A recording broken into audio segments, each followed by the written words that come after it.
welcome back to more Empyrion. And today I want to go over what's going on. If you notice in the top left corner, the folks at Ilion have actually pushed out the Alpha 5.2 to experimental. They have also opened experimental to the general public. So if you are interested in jumping in and taking a look at any of the updates that have been pushed out, now is the perfect time to do it. Basically what you do is you open up your Steam launcher, find Empyrion on there, right click on it, select properties. Under the properties you are going to look for the tab that says beta.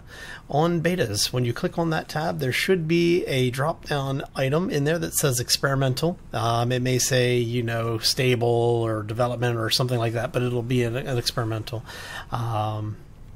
And you just select that, hit OK, and it should start a download process. Now, keep in mind, if you do choose to do this, there is no guarantee your saves are going to be, well, safe. When they jump between major revisions, especially when you're talking about with the stuff on experimental, always keep in mind that you could lose your save at any point in time. So anything, if you're not willing to risk that, don't do it. For those who are willing to, that's how you do it. All right? So now they are saying that this is only going to be up there for about a week or so. They're trying to get some feedback on it because they've actually introduced a bunch of things. Some of the things that they have introduced are changes to the way that the HV drills work, as well as some new graphic updates and making things a little bit more stable overall. So we actually have a little boat that I built just because we could. But I wanted to show you probably the most important thing, at least from my perspective, is the HVs. So what they've done is, if you remember, when you were using drills before and you tried to activate them, you would get a little bit of torque on the drill, right?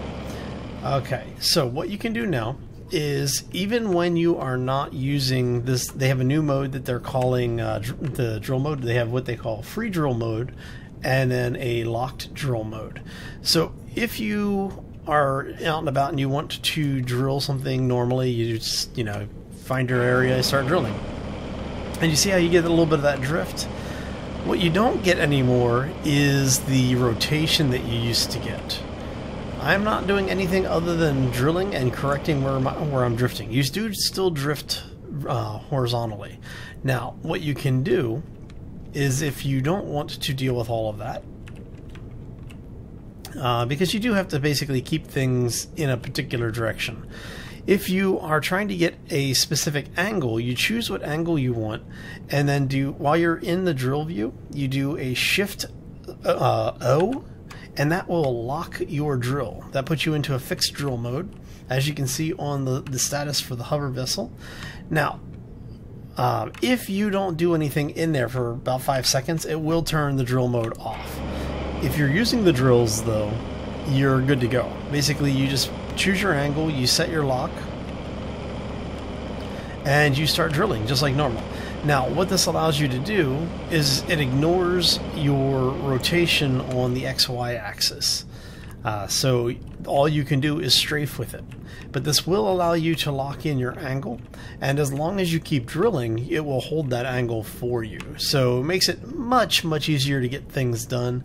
For the folks who are like myself, where we tend to try to drill in weird areas, basically you can still do the rotation. So if you really want to get up off on your like on an odd angle, you can, and what you do is just lock it and you'll stay in that position the entire time. Now, to unlock it, like I said, you can just leave the drills alone for about 5 seconds or so, and you'll notice that the drill mode goes from fixed to free. If you don't want to wait for some reason, you just hit Shift O again, and it will immediately switch you back between modes.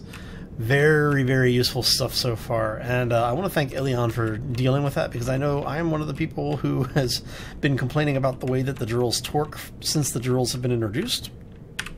So it is greatly appreciated, guys. Thank you for that. Alright, so now some of the other things that they have done. If you notice, we have a new base. We are in creative mode, and what they've done is, for the creative mode starts, they've introduced a couple of new bases. There's a new one for Aqua, there's a new one for Omicron, and then there is one for both there's a new orbital station for both Aqua and Omicron. Apparently these were taken from the community. Specifically, the orbital trading stations are from Running with Hamster and Dinkelstein. I can never pronounce some of these names. But thank you folks for providing this over to Ilion. They are actually really well done bases, and I'm looking forward to seeing them in the normal survival mode as well. So we've seen the new HV update, which is freaking awesome. That right there was enough to make me want to do this video for no other reason. Now, some of the other things that have changed, you're going to look at some of the graphics. If you notice, there is a better transition between biomes now and surface textures. So before, you used to have this like really hard edge on these things, and if you notice that you're getting a little bit more of an overlap on the mapping now. So it looks much better, much more natural. They've also increased both the sky texture resolution, as you can see here, as well as the water filter. The mapping on the graphics here looks beautiful, guys. So in order to use the new surface map stuff, you do have to have a video card with 4 gigs of video RAM. If you don't have it, you'll get the old texture. So if my screen looks a little different from yours, that would be why. But otherwise, yeah, it just looks really good. And then the last portion of the update that I wanted to go over is actually going to be the personal weapons and tools. They've updated the graphics on some of them, and they have made some changes. So you now have your laser pistol. The graphic has been updated a little bit. But the big thing with this is the laser pistol and laser rifles, both Tier 1 and Tier 2, have been updated.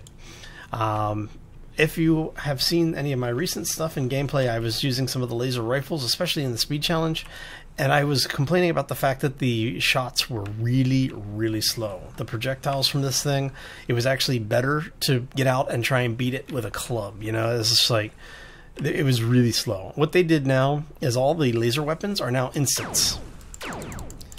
So with the increase in damage for the laser weapons, as well as the increase in the projectile speed, since it is a point click and it's an immediate hit, makes these things actually viable now. No more setting up ambushes and waiting for the a shot to travel. So really nice thing here. They also introduced a Tier 2 laser pistol, which also gets the immediate. Does a little bit more damage, has a little bit more of an ammo capacity. Let's show you here what we've got. We've got 85 damage on the laser pistol. You have 100 damage on the single shot, 85 damage on the quick shot, and then you get the 2.5 and 3.5 hit damage shots for multi-head shots. I'm not quite sure how that's breaking down. That may just be I'm thinking that may just be a typo. I'm thinking it's supposed to be only 100 damage and a damage multiplier for headshots of 3.5, because the laser pistol is 85 and 2.5, and it looks like what they did is they maybe have just cut and paste some stats in there. So I'm assuming the tooltip on this is going to change. We'll kick that over to them for comment, but for the most part, you're seeing a slight increase in range, and you're seeing a 50% increase in its rate of fire, with the reload time remaining 3 seconds for both weapons. What this means is that if you can get to the Tier 2 laser pistol, there is no reason to use the Tier 1 laser pistol. The difference in headshot damage multiplier, as well as the base damage and the rate of fire and the ammo capacity, yeah, no, the Tier 2 pistol, hands down, is better, which is good. It should be, because it's going to be one of your last things that you unlock. Now, going over to the laser rifle, they haven't really done much to the laser rifle. They did increase the damage a little bit from what I remember.